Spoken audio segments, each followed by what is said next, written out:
You know what app I use on my phone more than any other app, besides the podcast app, to listen to this here podcast? I use onX. onX Maps is the most comprehensive mapping system for hunters on the market today. I use it all the time. When I was in New Mexico, I was looking at 40,000 acres of ranch that I needed to learn. I flip open onX and just start studying the map. When I'm riding trails, I put the tracking app on. It helps me get around in strange country.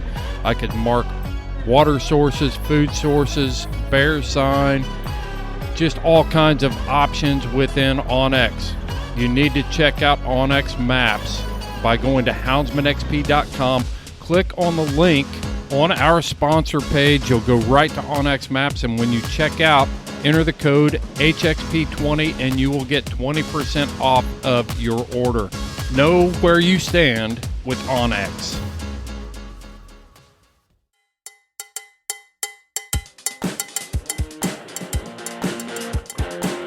Check out Cajun Lights, your complete dog hunting outfitter.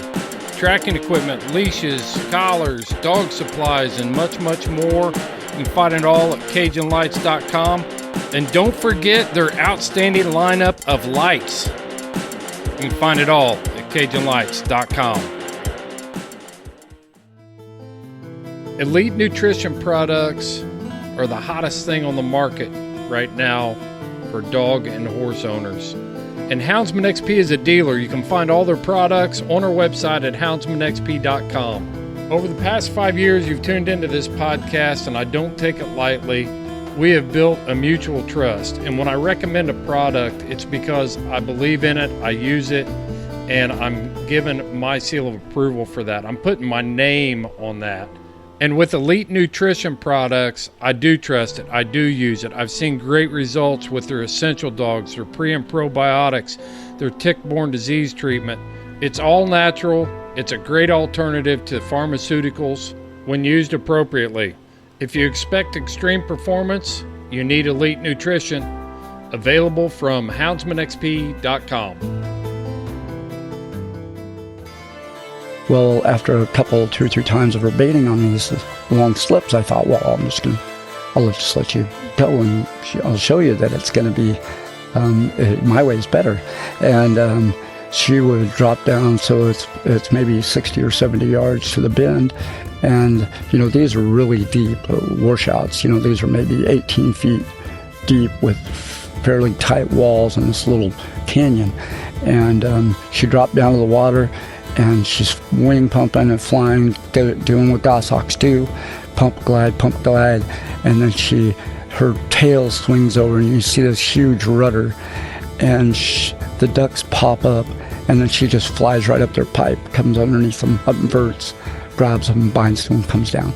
Hey, how's it going, everyone? Welcome back for another episode of the Falconry Chronicles podcast, and this is another episode that I think a lot of you will find inspiring. I know that I certainly did while I was talking to Doug about some of the things that he's gone through in the not-so-distant past in regards to having to overcome a lot of illness issues and things of that nature. And I flat out told him, and you'll hear me say it during this recording, that if I had to deal with some of the things that he dealt with, man, it would have been really tough for me to stomach a lot of that stuff. But he has a lot of knowledge, and I think you'll get a lot out of this episode, hearing about his experiences with propagation and his personal falconry story and all the things that he's had to deal with during his time in falconry. So we're just going to jump right in with this episode with Doug Burt, and here we go.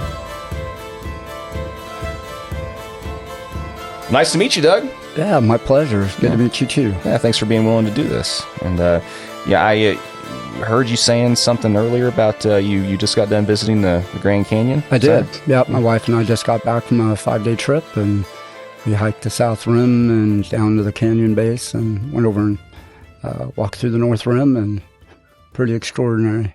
Nice. Yeah, I've been 2 or 3 times. Oh, okay. And each time it's been pretty neat. Yeah. I've really enjoyed that area, and northern Arizona especially always is going to have kind of a special place in my heart. It's scenery wise and just everything wise. It's a pretty magical place. Yeah, it's just amazing, the evolution of that area, and how it was created, and just the geology of it and the history. Natives, from the Native Americans that are in the area to the fact that there are still groups of them living in the bottom of the canyon. It's pretty amazing. It's pretty neat for sure. And I know the first time I went, it was with a group of friends of mine when I was still in audio school, actually, straight out of high school. They all came to visit me on spring break, and they decided that around midnight we were all going to take a trip up north, make that 5-hour drive. We were going to get there at sunrise, right? And see sunrise at the Grand Canyon. That's what one of my buddies really wanted to see. It was this whole big thing. He was not going to take no for an answer, right? So we all pile in the car, we head up north, and us being the intelligent young men that we were at the time, we all didn't take into account that we were going significantly higher in elevation. And it was, we were in the valley, Phoenix and stuff. By the time we got up there, we were all still in shorts, T-shirts, the whole 9 yards. Yeah, it was 2 degrees. 2. And we get out of the car and we about freeze to death. Yep, culture shock. I spent, I think, somewhere between $50 to $60 in the gift shop buying sweatpants and kind of other stuff to try and get warm again. But we were coming from the plains of Kansas, and I figured it was going to be a little colder. But the first morning there was 39, and when we got to the Kansas rim, the South rim, it was 41, and it was chilly. Yeah, and luckily it warmed up to about 30 something degrees when we were later, but so did you go all the way? You said did you go halfway down all the way? We went to the 3 mile mark. Okay, so we basically they say it's a 2-day trip out to the river, and it was something I'd really like to do again. Not too old that I can't. So. And that was your first time? That was my first time, yeah. So I'm coming up on my 60th birthday, and that was my birthday from my wife to me. So nice. Yeah. Nice. Well, congrats on your first trip. It's a memorable one. Yeah. Yeah, it's extraordinary. It's an amazing place. Everybody should go. Yeah, I completely agree. It's there's definitely some magic there for sure. We just quickly summarizing the rest of that story. We ended up hiking around there all day. None of us had hardly slept the night before. Drove up there, hiked. I think we went about halfway down. It was like 7 miles. Came back up, and all of us on no sleep decided then to turn around and basically drive back that night too. I remember driving back down into the valley in Phoenix. You come down around the side of mountains and stuff on the interstate on the way back down. I remember waking up in the middle of driving, and I'll just say that I didn't have trouble staying awake the rest of the drive. No, I think I was out for a good 10 minutes going down the side of a mountain on the interstate. Yeah. Yeah, I'm sure your friends helped keep you awake after that. Yeah. 0 out of 10 recommend on that also. Don't fall asleep there. It's a bad idea. But anyway, so I'm glad you had a great time and happy birthday. Yeah, thank you. Happy, well, I guess belated at this point, but no, that's great. So, I mean, as far as, have you been pretty much native to this area though? Pretty much I grew up in Nebraska, up on the Platte River, and active outdoorsman, waterfowler, hunter, fisherman, and then I moved to Kansas in late '80s, and just about the same time that falconry became legal here. So, all right.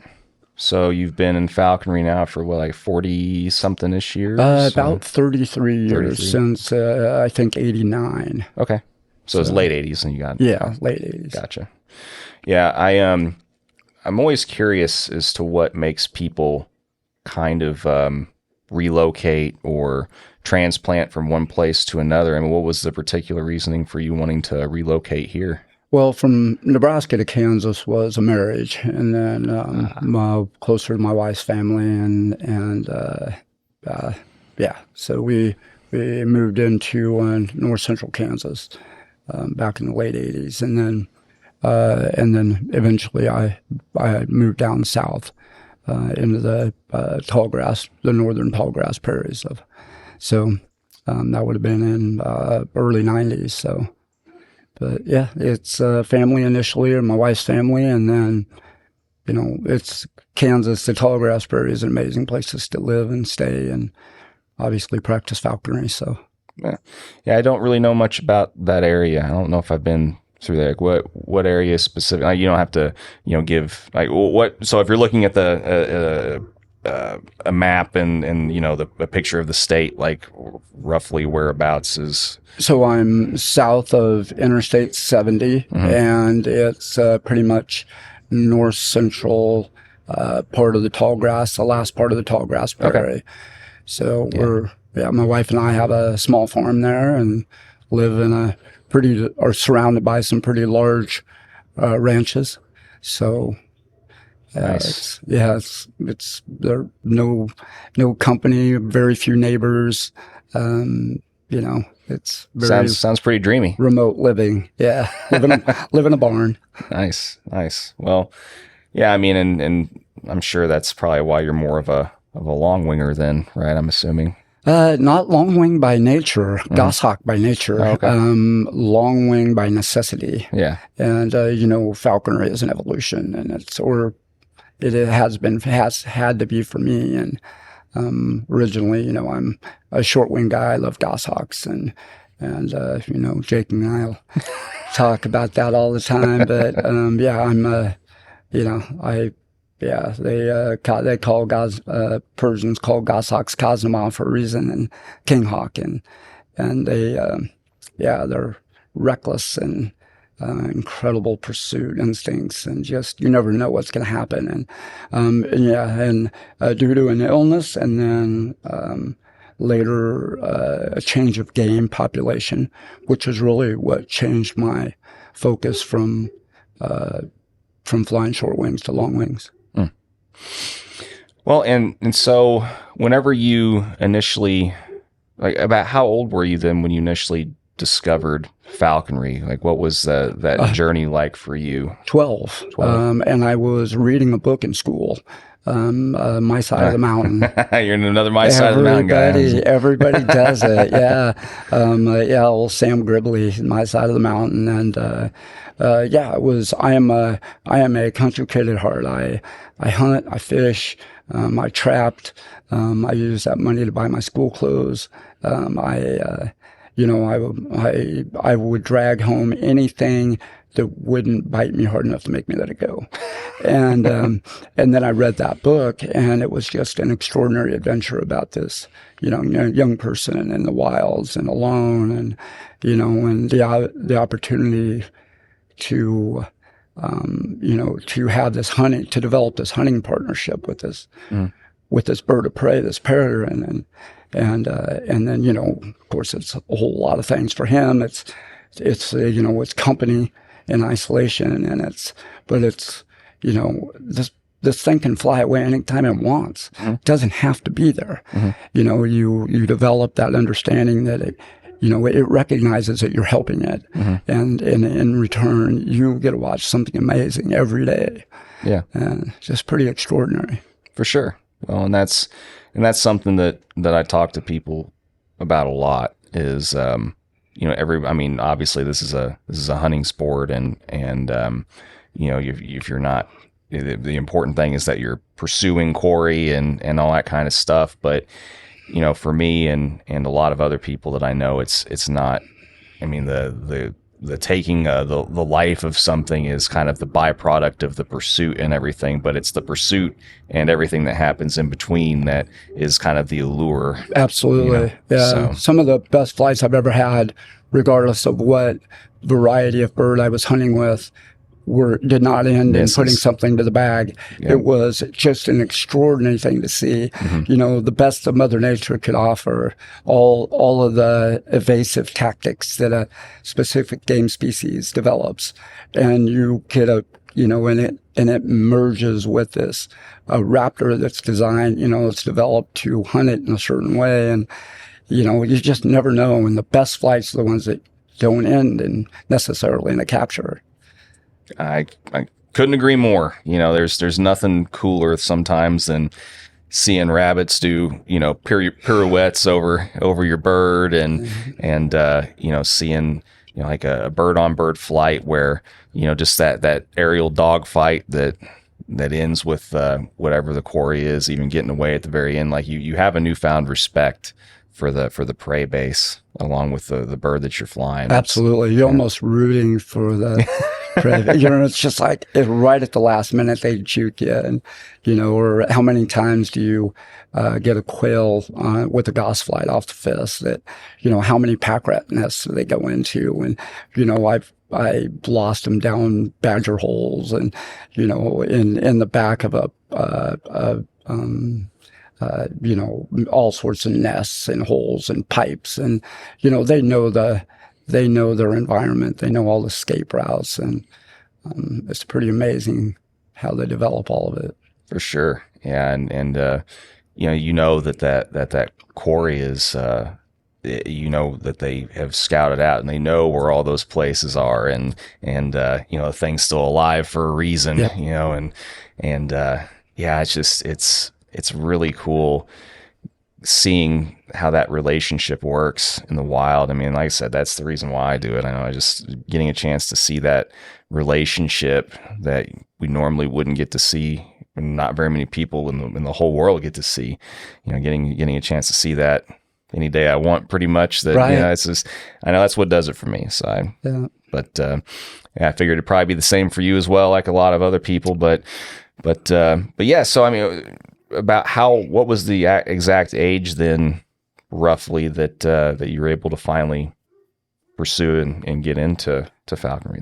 So I think falconry in Kansas actually became legal in the late 80s. Yeah. And Scott Johnson did the bulk of the legwork for that, and then it was just shortly after that that I was able to meet find out the legal issues of it all and the regulations, and from Kansas. And we were obviously Kansas was pretty late in getting on board with legalizing falconry.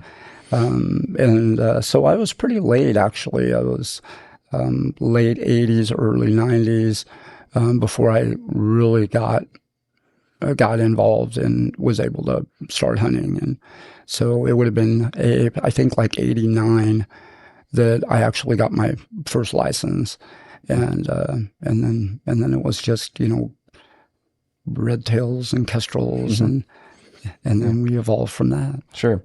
Well, and so roughly what age around that time then would that have put you? So I would have probably been in my late 20s. Late 20s. Okay. Yeah, I was in my early 30s. I don't know how I would have been able to get into it. I'm jealous of some of these guys and gals that get into it earlier, or were able to get into it earlier, because I know logistically it would have been impossible for me to get into it earlier than like my early 30s. So I mean, was it pretty much between the move and everything else and your life up to that point, did it make it impossible for you to get into it? I mean, I know you transplanted here around that time, but was falconry legal in Nebraska where you were living before, though, during that time? You just couldn't get into it earlier? Or? It was, yeah, it was legal in it, and I had the opportunity to get out and hunt with a couple of really good falconers in Nebraska, Mike Cox and Carl Lindenholm, and a couple of pretty extraordinary individuals. And so my introduction into falconry, physical introduction, was that.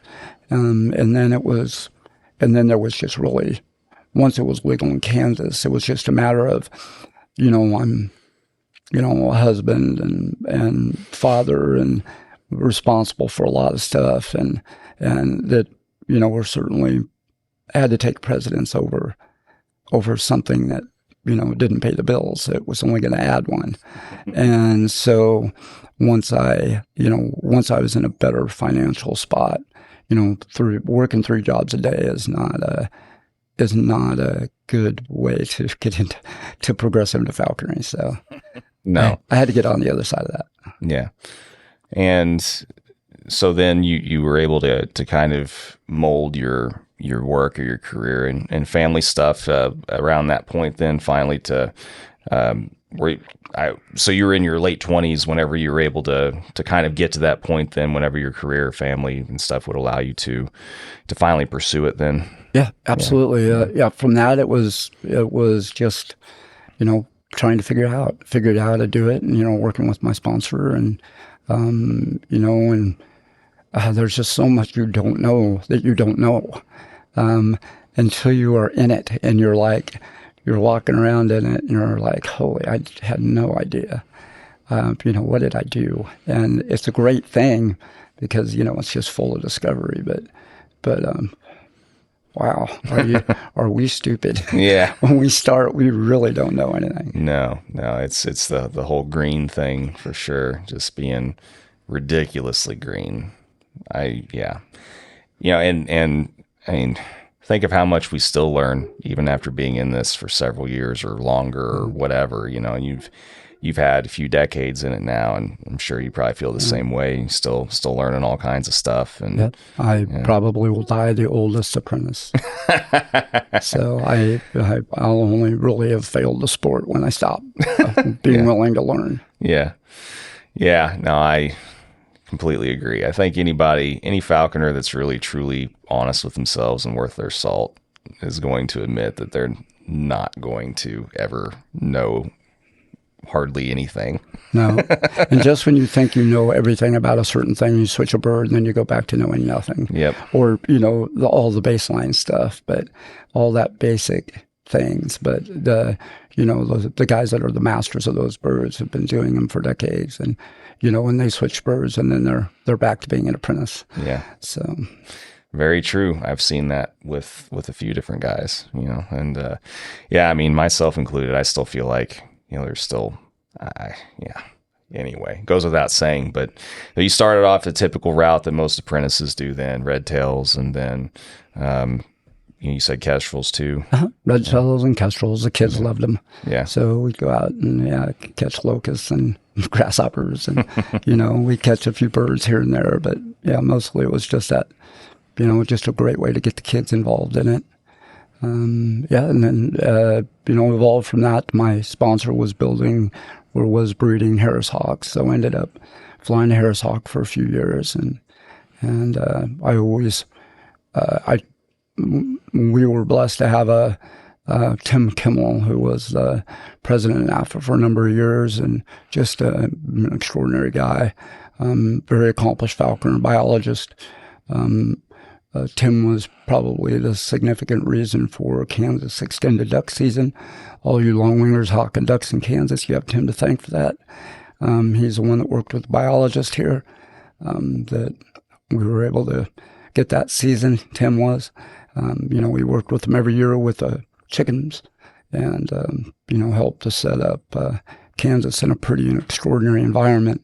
But anyway, Tim was flying a number of birds, and one of them was a big female Finnish goshawk in western Nebraska or western Kansas. A lot of guys know where Tim lived out in Elmwood, and we have several meets out there. And I was just amazed at the capabilities of those birds, and so that was really my goal from then, was to figure out how in the world to get my hands on one. And they weren't that easy to come by at that time.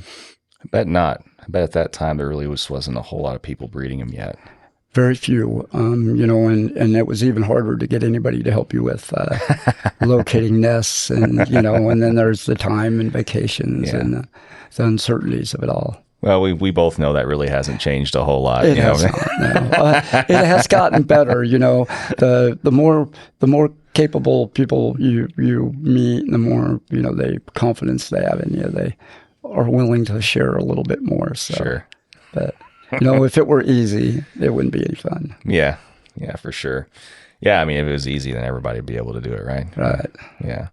Well, and so how was the progression then? About how many years in were you before you did that, or you made that whole goshawk discovery, and how many birds kind of had you flown before you discovered them? Well, before the goshawker, I guess as I evolved into the goshawks, I went from red tails to kestrels to harris to flying.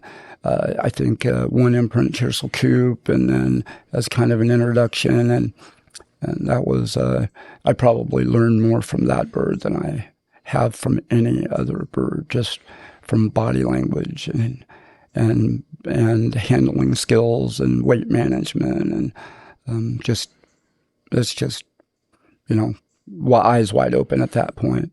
Then a friend of mine, Bob Payne, I'd reached out to Bob we were talking about goshawks, and he told me that I needed to call a guy by the name of Steve Coffer, goshawk breeder up in Wisconsin.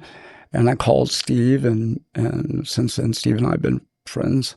I got my first imprint goss from him, female, and unfortunately was also the first falconer in the state of Kansas to lose it to West Nile that following fall. And then that winter, so I trapped a passage coop to fill that up, and a passage female, and I hawked that through the remainder of the year. And Steve called me middle of the night, said, I have a like a 4 or 5 year old female that may or may not be going into my breeding project, but would you want to fly her? And I said, what are you doing tomorrow? And so my wife's there, and I made a trip up there and picked up a female goshawk, and I've never looked back. So just extraordinary birds, incredibly capable. We caught everything you could think of catching, and did in great style over dogs, and so, but yeah, just amazing. Well, and yeah, there's always a common denominator. There's the guys that end up becoming big goshawk guys. They always feel like they can't ever go back. It's another type of hawk. Usually after that, you're either a diehard goshawk guy, or you are just kind of not one at all. Yeah. Well, I'm a game hawker first. Mm-hmm. Bottom line, I'll hunt anything. I love goshawks. They're cool. They're just amazing. You just never know what you're going to get, but that's the way it is with every bird. Mm-hmm. I've always been a firm believer that if you match the bird to the most prey you have, you'll have the most fun. Sure. The birds have become more confident. Your falconry becomes elevated to a higher level. But when, my evolution from, I never wanted to fly longwings. I say that, I think it's an amazing thing. But early in my falconry days were when I was watching guys that were ballooning, and, they spend all the time in the field training, and I want to hunt. I watched birds fly off. We'd go up and we'd have these great sets for waterfowl or chickens, and, the bird flies over and lands on a telephone pole. And longwing was different. They really, they were dealing with chamber birds or imprints, and, the breeding projects were just starting to develop better systems for creating more stable birds. And, you really were really struggling a little bit. We had no access to passage birds. So you really never knew what you got until you were well invested in your time. So I like none of that. I understand the body of the work that it takes to get you to the field, but I was less interested in just, I don't want to throw rocks at my bird to get it off a telephone pole. And I've seen it, it's just very frustrating. Or have your balloon while you're up training break loose and fly off, and your bird's chasing it. And so I guess the thing is that for me, the accipiters were just a very straightforward, very simple, very few pieces to that puzzle to go from one thing to the other. And So I did that. And so my interest in longwings came after I met a gentleman by the name of Jack Stoddard. And Jack moved from Colorado, and he called me and introduced himself. And he's a transplant into Kansas. And Jack, there's a ton of people know Jack. He was old-time falconer. He had a peregrine for 50 consecutive years, been just an extraordinary guy. And, I entered, we meet, and he's like, I said, well, come on over, I have some duck slips. And at that time, I could see 2 ponds from my house with my glasses. And he's like, well, where are we going to go? And I got ponds on one side and ponds on the ducks on both sides. And I said, which one do you want to hunt? So we literally he showed up with 2 Peel's peregrines, a Tiercel and a falcon. And he put one of the birds up right over the top of my house. We walked down to the ponds, flushed a duck. Bird comes down in a perfect stoop, setting about 400 feet. Comes in on a great stoop, takes a duck. And I thought, I could do this. And then when we turn around and go back to the other pond, he puts the other bird up, does exactly the same thing. And I thought, this would be something I could do. I mean, this is hunting. And, of course it was, from point A to point B, it didn't just happen. Right. But, with some really good guidance. And at that time, I'm still flying a Goshawk and had intended to continue to do that. But, Jack had shown me that, there was something else. And then later on, and after a number of years with Goshawks, and I had gotten sick, and there was about a year and a half where I was trying to just, get enough of me back to do anything, and then the game base changed, and at that point, I called Jack and I said, hey, if you were going to get a bird from somebody, who would it be? And he told me don't call anybody but Kirk Hollenberger, and I called Kirk and got a hack Tiercel Peels from him, and never regretted it for a minute. It's an interesting story. I'm sure that it probably still a part of you is still kind of slightly bummed inside from having to make the transition, because I know goshawkers. I know them real well. Yeah.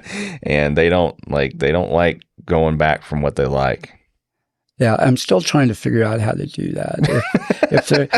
If there's a way, I had an opportunity to fly a big white bird a couple of years ago, and a big albitus, and I really thought it was going to work. I thought I'd spend quite a bit of time in the field trying to get enough the body of work for her to keep her going good and keep her brain right. And at the end of the season, I just couldn't do her justice. So we found another home for her that worked better. But I'm still looking. I'm still trying to figure it out. I can always do the coops or the Sharpies or, fly dink birds in the pastures and stuff like that. But, there's that reckless pursuit of, just sneaking up to a duck pond and having a rabbit flush and catch it and switch it out and still maybe get a flight off the duck, or it's just, you just never know what's going to happen in the flight. Mm-hmm. A lot of birds, that's not, goshawks, that's the rarity of them. And Harrises are the same way. There's a lot of birds that are like that, but maybe not quite so dynamic. Yeah, no, I get it. I get it. I don't get it, but I get it. Because I guess I had my first experience with that for part of this last season. And I definitely am probably going to fall into the category of my circumstances are going to have to be way different before I would consider flying a goshawk full time. And there's just, if I'm not able to do all the things, fly all the things in a spot, then I don't want to fly one personally. I don't want to just hunt one or like 2 things with one. I don't like them enough to, and I don't want to put in the work and go through that level of patience to, just do one or two things. It wouldn't be worth it to me personally if I wasn't able to go through all that extra headache and time, effort, energy, and everything to get a goshawk going to do it complete justice, unless I'm able to do all the things with it somewhere. But that's just me. Yeah. And, goshawks are not complicated. They just aren't, for me anyway. They make sense. And there are very few pieces to their puzzle. I mean, the puzzle has got to be put together right. Sure. But, and there's not a lot. You just, certain rules, and like everything else, there are gray areas, but there are very distinctive rules. So. Well, that's the problem, though. You lose one of those puzzle pieces, and you're just screwed. Yeah, that's true. You can have that problem. So, out of curiosity, then, I mean, what's your preference then with goshawks? Are you Are you on the imprint? Are you in the imprint camp? Are you in the parent reared camp? Or what's your preference with them personally? Well, because I had access to the imprints, that's where most of my I'm most familiar with. I've had the opportunity to fly some chamber raised birds, and they're completely different.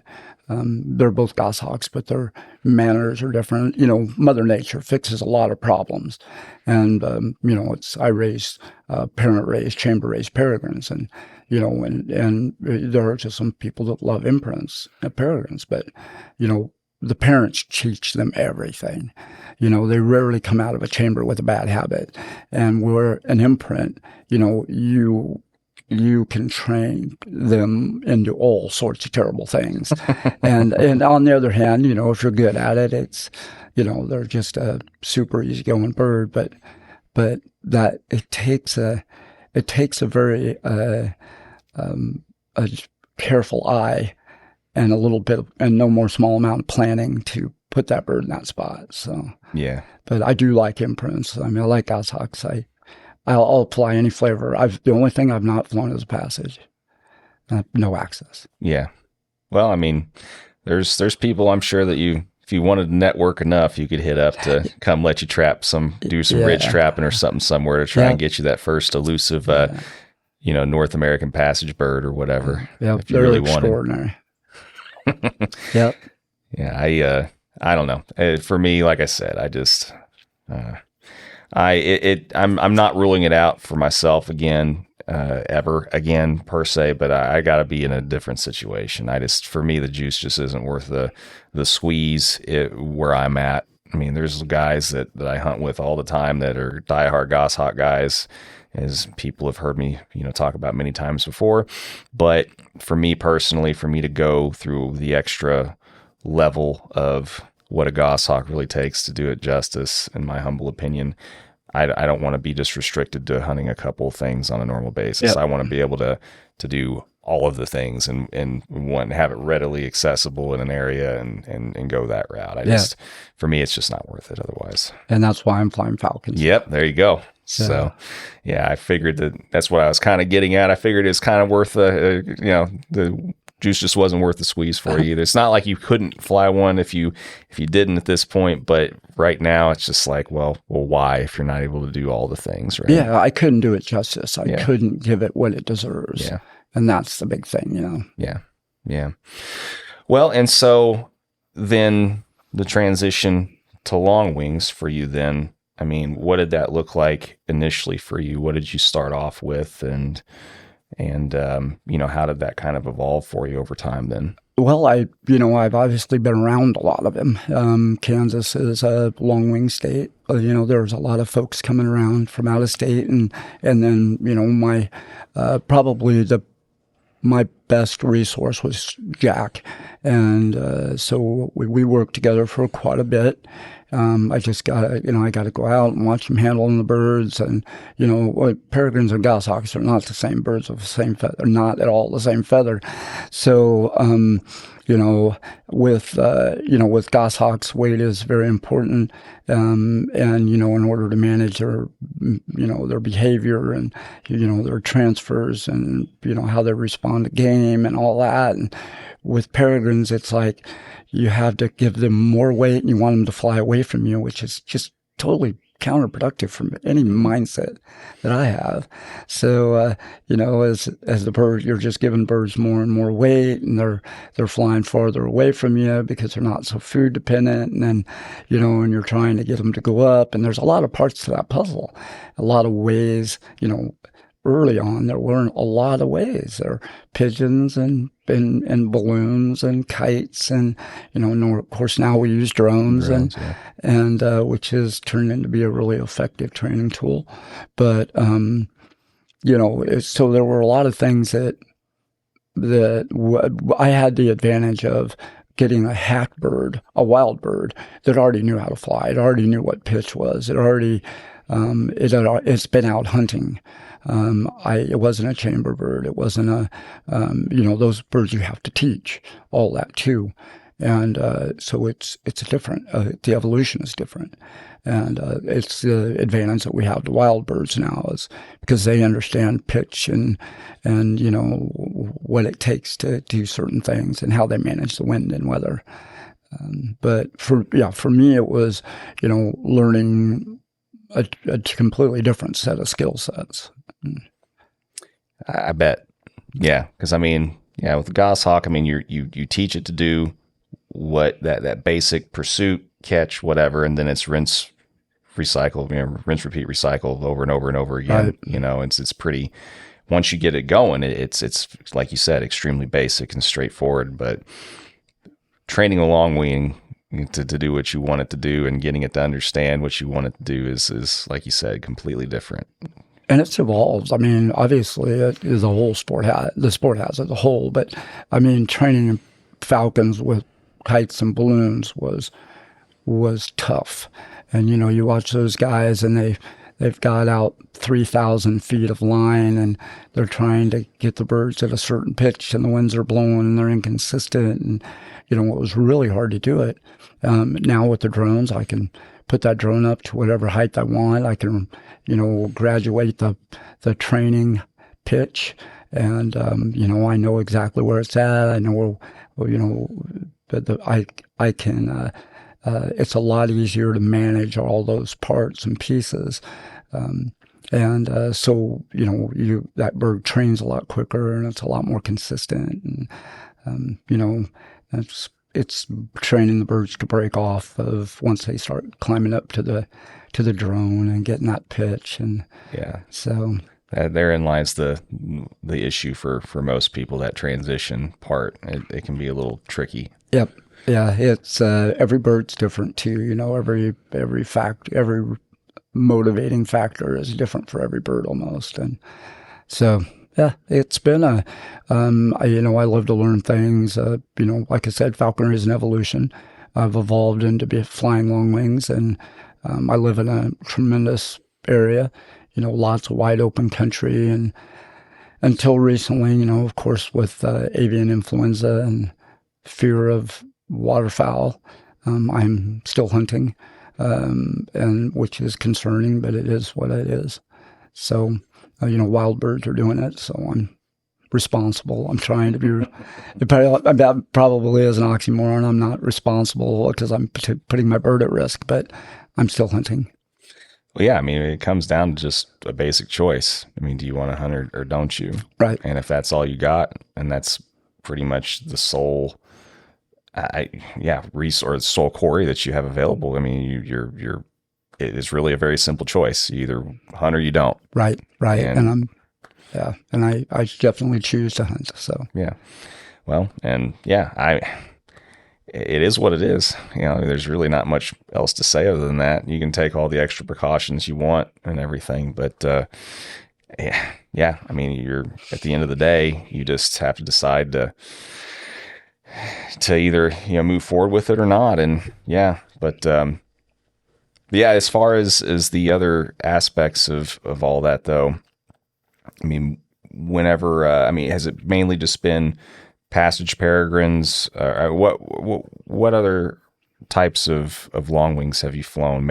Is it mainly just been peregrines, or have you done hybrids or jeers or anything? I had a very short stint of flying a hybrid, and then evolved. I had flown a female prairie, and then just pretty much evolved into just hunting peregrines. And the jurors are amazing.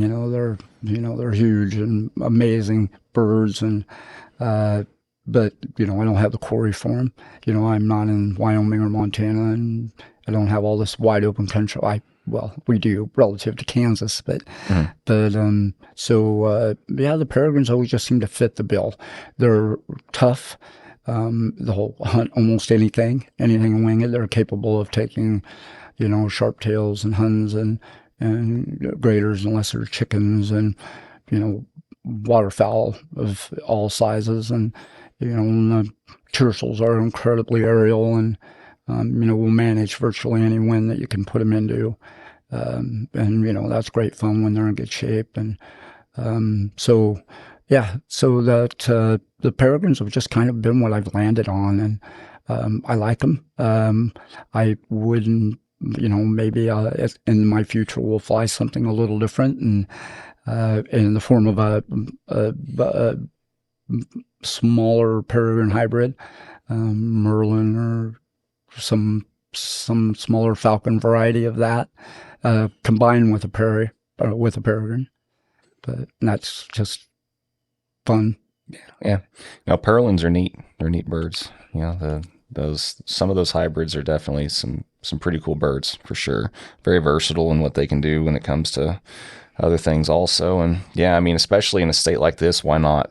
You might as well take advantage of what the state has to offer in terms of catering to that kind of thing. So yeah, absolutely. Yeah, the jur peregrines are amazing birds. I've watched them be flown for years, and they come in every color, and you get all the size advantage of the jurs and the hardy nature of the peregrines, and yeah, they're spectacular. You watch them come from 1,000-foot stoops, and and try and catch a chicken just like every other species of bird does, but yeah, they're amazing. Yeah. Well, and so then what led you to kind of have the inspiration, I guess, to say, I want to start breeding these things? Well, I lived in a great place. It was not all that easy to find good peregrines. And I had an opportunity. Jack had been poking at me. Jack bred birds for years. And when I got in contact and then ended up buying a bird from Kirk Hollenberger, of course, Kirk was probably one of the most successful peregrine breeders. I think he produced almost 300 birds, and he hacked a number of those birds, wild hacked them, and just really pretty amazing. And Kirk and I had become friends, and I kept calling him and bragging about this tercel peregrine that he sold me, and what it was doing, and how naturally it did everything. And anyway, we talked, and he was retiring from breeding, and asked me if I ever thought about breeding, and I was in a good position to do it, and I thought, if I could maintain a certain line of birds, I'd have access to them. I wouldn't have to worry about what was being made out there. I'd be making my own, and that was really the decision. Support from my wife, and Jack on the sidelines yelling at me to do it, and Kirk willing to kind of help me with the Mew designs and getting the chambers built, and understanding the body of that work, and then I went forward with it, and I've been making peregrines the last half dozen years. So, well, how many pairs do you have? I started out with 2, a pair of Aleutian Pules, and then in the end they just didn't work out. And right now I have a single pair, a pair of 4-way cross birds they're Fiji Macropus, Pules and Autumn, and they're just really nice birds. They're super gamey, and have been really nice to work with. And so big birds. The falcons have been nice size, and so very cool. Well, and I've had the good fortune now to see a lot of people's propagation projects, and I mean, I'm sure, to be honest, that even just 1 pair is enough. I mean, to deal with that, let alone some of these guys that I know that just have metric crap tons of birds to deal with each day and stuff. And I'm sure just having that one pair affords you at least the ability to still have some degree of a life during the breeding season and stuff. Right. You're not necessarily chained to them all the time, like some of these other guys that I know that have these massive propagation projects and stuff. They're just basically chained to those facilities for a few months every year. Can't leave, can't do anything. Yeah, it's the single pair is nice. The parents pretty well do all the work. They feed everybody, they incubate the eggs, they hatch, they raise everybody. I get to watch them. You get to watch the whole evolution of that, and the pairs interacting, pre-copulation and all that, and courting, and that's an aspect of breeding in a small, that a small breeder like me, I have the luxury of being able to watch all that happen, and it's really pretty amazing. Yeah, I bet. Like I said, I have the utmost respect for anybody that wants to take on propagation. It's one thing that I don't know if between the stress and anxiety levels and everything else, I don't know if I could ever take it on myself. But so I have a extreme admiration for anybody that wants to do that as their labor of love. It's a lot. Yeah, it can be a challenge, that's for sure, but it's pretty rewarding too when you in my case, I'm breeding, so I have a bird. Yeah. So when I look at a group of birds in the chamber, young birds, and I say, I really like that bird. I really want to see what that bird is. Pick of the litter. And and I'm keeping it, and because I'm always first on the list. And it's why you do it. I don't make a dime, but by the time I pay my quail bill, I'm losing money. Oh yeah, and there is no doubt about it, and that's okay, because I knew that coming into it. And sure. So. Yeah, no, I feel you. Like it was put to me very eloquently at one point that, when it comes to propagation projects, yeah, I mean, breeders very rarely ever make any money off of anything. And they're not even making money off the bird, really. They're just basically all you're doing is, the way it was put to me is all you're doing basically when you buy a bird for, say, $2,000 or whatever, you're just paying their food bill. You really are. Yeah, you're not even really paying for the bird. You're just paying for the food bill. You're basically getting the bird for free. Yeah. And whenever it was put to me like that, I was just like, wow. It was, very profound. Yeah. For me, the way that was put. And I was just like, man, that really just altered my perspective on, on that particular labor of love. My hat's off to you, in other words. Well, it's like I said, it's a small thing for me. It's just having access, and then when I get to watch. I get to see all this stuff happen that no one knows about. Yeah. When I first started, when I got sick, I lost my hearing. Chemo. Anyway, I lost my hearing, so I can't hear anything. And unfortunately I have a cochlea implant now, so I can do this. I can hear what you're saying, but I couldn't hear any of my birds. So Kirk and Jack and other people are talking about all these amazing sounds that these pairs are, they're talking back and forth and all the courtship end of it. And I can't hear any of them. And then I got this cochlea, and then one day I could. And it's amazing, all the little intricate sounds, the fluid transfers. And anyway, in my situation as a small breeder, someone who has 100 pairs of birds or 40 pairs of birds, they don't get that. Yeah. They're too busy. But, I have the luxury of being able to sit and watch, hours on end and, see all that and watch the birds. So I gain as much from that as I do any of it. Yeah.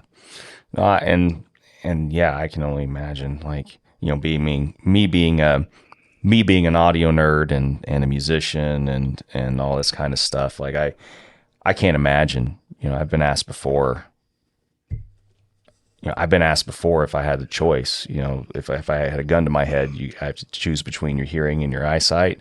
it's not even a hesitation for me. Take away my eyesight any day of the week. I would much rather lose that than the ability to hear. I think there would be a huge void personally for me. So I can't imagine what that was probably like for you. Not, how long then was that time frame that you lost your hearing or didn't have your hearing? So I started losing my hearing. It took 65 months. 65 months. It took 65 months for me to go from being completely hearing to being fully lip. Jeez. So a little over 5 years. 5 years. And Good it Lord, was, man. it was a byproduct of a drug that they used to treat me when I was going through cancer treatment. And, we all have our little challenges, and that was one of them. But it was, it was quite a thing. I bet. You wake up one day and your head's, you sound like you got a terrible cold, and the next day it gets a little worse, and you don't know why, but the evolution from that to not hearing and then to be able to hear again. But, I think sometimes you think, God, I got it tough. And then, there's a falconer not far from where we're at right now, Steve Trent, who is an extraordinary falconer, an extraordinarily gifted craftsman, who came up with a tumor on one of his primary arteries to the back of his eyes, and he's lost all but like 5% of his sight in one eye. And he's still out hawking. He's still building houses. He's still extraordinary. Makes me feel like kind of pretty much a wimp anytime I complain about it. And, from that standpoint. But, you look at people that really have overcome challenges. And, yeah, well, I didn't do much. Okay. I don't know if I agree with that, but, hey, it is all a matter of perspective. It really is. I mean, just when you think you're having a bad day, you have to kind of remind yourself that there's always things that can be way, way worse. Yep. Anytime you wake up on the right side of the dirt pile, it's a win. Fair enough. Well, I mean, if you don't mind me asking though, what type of cancer did you? So I had neck cancer. Okay. It was, just. So it wasn't like esophageal or tracheal, or like no, it wasn't, It turned out it was a tumor next to my carotid artery on my neck. Okay. And and they took it, and I had less trouble with the cancer than I had with the treatment. Mm-hmm. So I would never discourage anybody from going through the treatment, but in my case, I had more trouble with the treatment than I did with the cancer. Yeah, I can. Being in the medical field now for 20 years, I have a different perspective on a lot of things now than I did obviously before. And I've seen what a lot of people going through chemo and stuff like that. I've seen what a lot of people go through, and I'm not. I hope I never have to. It's just part of the journey, Sure. Some of them, some of us have a little bit longer journey and have a few bumps in the road, and at the end of the day, you just hope it all works out, and you just go on living, because what else are you going to do? Yeah. Well, I mean, you play with the cards that you're dealt. Yep, for sure. And one more quick question before I forget to ask. You said that whenever you don't artificially incubate. You just let the parents do all the incubation? And everything? Okay. And have you seen any, do you usually have do you mostly hatch the majority of your clutches? It really depends, a lot on the year and the temperature, you get, because I'm not pulling them, because I'm not putting in an incubator, because I'm not double clutching, the pairs are subject to weather, and you'll get an egg that'll get set outside, and we'll get a really cold night, and below freezing, and it'll get frosted. But typically, it's the pairs will produce, but we'll go 3 for 4. Sometimes you don't get quite that lucky, but they do well. It's like I said, it's never going to be I'm never going to be a mass production. I don't double clutch, so I'll never have more than 4. But I usually have pretty good hand. I have 3 young birds this year, so have 2 females to pick from. I'm still looking to see which one I want to keep. It's a good problem to have. Yep, it is. Well, very cool. Well, before we start wrapping this up, I do want to get like one of your more favorable or favorite. I do want to get one of your more favorite hunting stories or experiences flying a bird, or some memories of a favorite bird, and your piece of advice, and then we can probably come close to wrapping this up. So. Yeah. Well, so I have 2. I have a long wing story and a short wing story. Go for it. So goshawk, female goss, we were out hunting an area behind my house where it was a switchback creek, and it just went on for miles. And in the winter, when everything would freeze, there would be ducks. We were hunting waterfowl, and it was all fist hawking. And we'd walk into the corners where the ripples were, and the ducks would be there. And so you'd sight down the long parts of the creek, and you would see the ducks, and they would kind of walk out of the way. And so at first, I would take, I would let I would hold on to the bird. She baited the first couple of times, and I'm just like, no, just I held on to her, and we walk up to them, and the ducks would flush out, and of course she'd fly up their pipe, and we catch duck. And well, after 2 or 3 times of her baiting on these long slips, I thought, well, I'll just let you go, and I'll show you that it's going to be my way is better. And she would drop down, so it's maybe 60 or 70 yards to the bend. And, these are really deep washouts. These are maybe 18 feet deep with fairly tight walls in this little canyon. And she dropped down to the water, and she's wing pumping and flying, doing what goshawks do, pump, glide, and then her tail swings over, and you see this huge rudder, and the ducks pop up, and then she just flies right up their pipe, comes underneath them, inverts, grabs them, binds them, and comes down. She's way smarter than me. We could have done that from day one. Yeah. But it was an amazing flight, and I learned to trust her, and we had a lot more fun, and I didn't have to walk nearly as far, and I still did, but anyway. And then goshawks, so she's amazing, Sarah. And then Peregrine, I was hunting this wild hack tersel peels. He was amazing. I could fly him in about any wind. I'd put him up in a 30 without even thinking about it. So I'm on my the 3rd hunt of the 2nd season. And he caught 18 or 19 ducks before that. So 700-gram peels. Real gamey little bird, wild hack bird. And so we knocked ducks down, and he got dragged to the water in first 2 flights of the year. Ducks got away. 3rd flight, really nice little group of pintails get up, and he comes down, and he knocks the duck down. And I can't see him. He's behind the cattails. And so I'm trying to get around the dam over to the other side of him, and then I see something pulling out into the water. What it turned out to be is that he has a hold of this duck that's dragging him into the water. He's being pulled backwards. And so there's a drake pintail underneath him, and he's being dragged across the water, just barely above the water. It's 30 degrees out. The pond was frozen in the morning.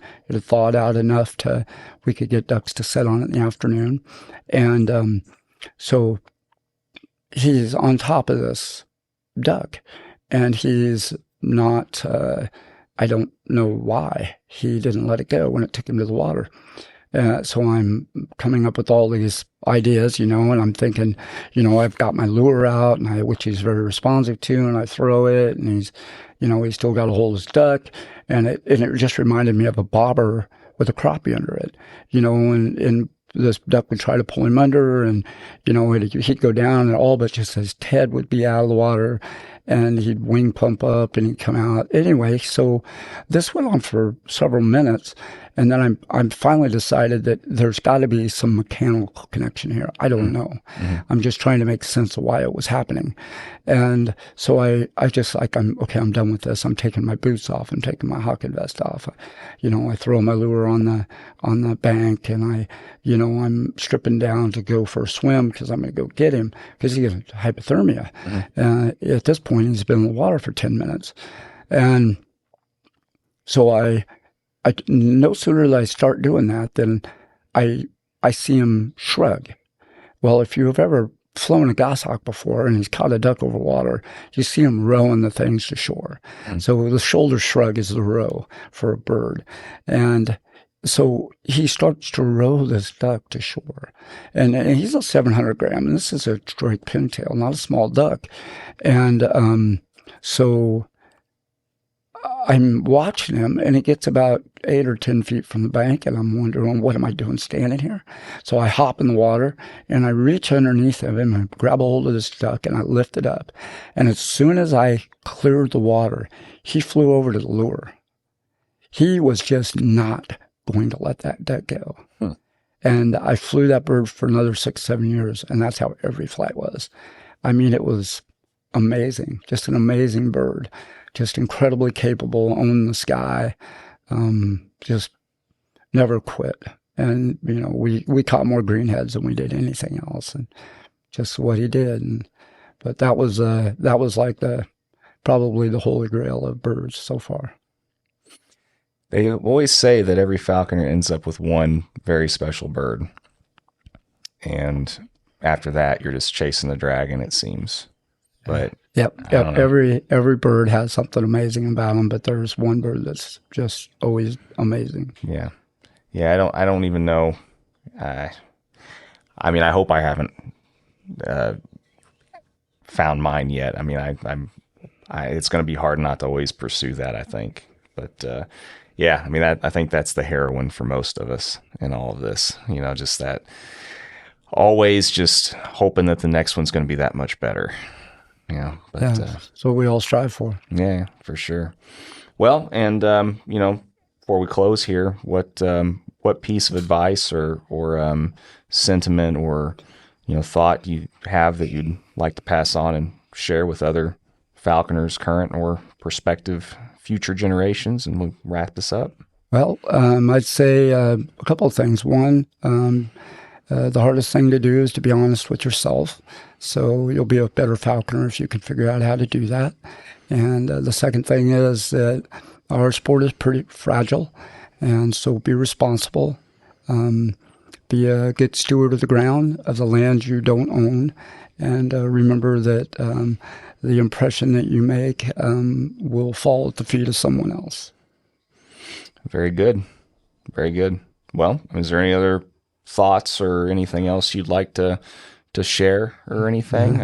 I just wish all the falconers out there a good year of hawking, and hopefully we all get back to normal soon. Cool. Out of curiosity, do you usually have any problems selling the birds that you do produce? Is there a particular way anybody can get a hold of you if they'd like a bird from you? Or? Well, I'll be honest with you. I usually have most of the birds sold before they ever leave. Yeah. And it's a rare commodity to have more birds on a list than you do birds to sell. So I've been very fortunate. That's good. So right now the birds that I'll keep one, and the other 2 birds are spoken for. So, and in the future, the 4-way crosses are a great bird to fly. They're amazing. And tall grass falcons has had a great time breeding them. Nice. Well, if anybody does want to get on do you have an email or anything, or anything someone can get a hold of you if they do want to get on the list for the future or something? My email is gonehawken, GONEHAWKN @gmail.com. Cool. All right. Well, like I said, thanks so much for taking the time, and appreciate you taking the time and carving out. Like I said, you just got back from a nice trip, and I appreciate you doing this on some degree of, I hopefully had a little bit of notice anyway and knew this was coming a little bit, so. Yeah, well, I really appreciate programs like this. It's an opportunity for, to hear what people are up to, and, and you learn a lot of neat stuff and meet a lot of pretty interesting people. So for sure. I appreciate your time too. No, thank you. And, let you get back to the rest of your day, and best of luck. And I guess, it's a little bit late, but congrats on getting your health back. And, I hope that you don't have any more issues in the future and have lots of years of hawking left in you, man. Yeah, thank you. I appreciate that. No, you're welcome. Well, all right. Have a good rest of your day, and we'll talk again soon. All right. Be safe.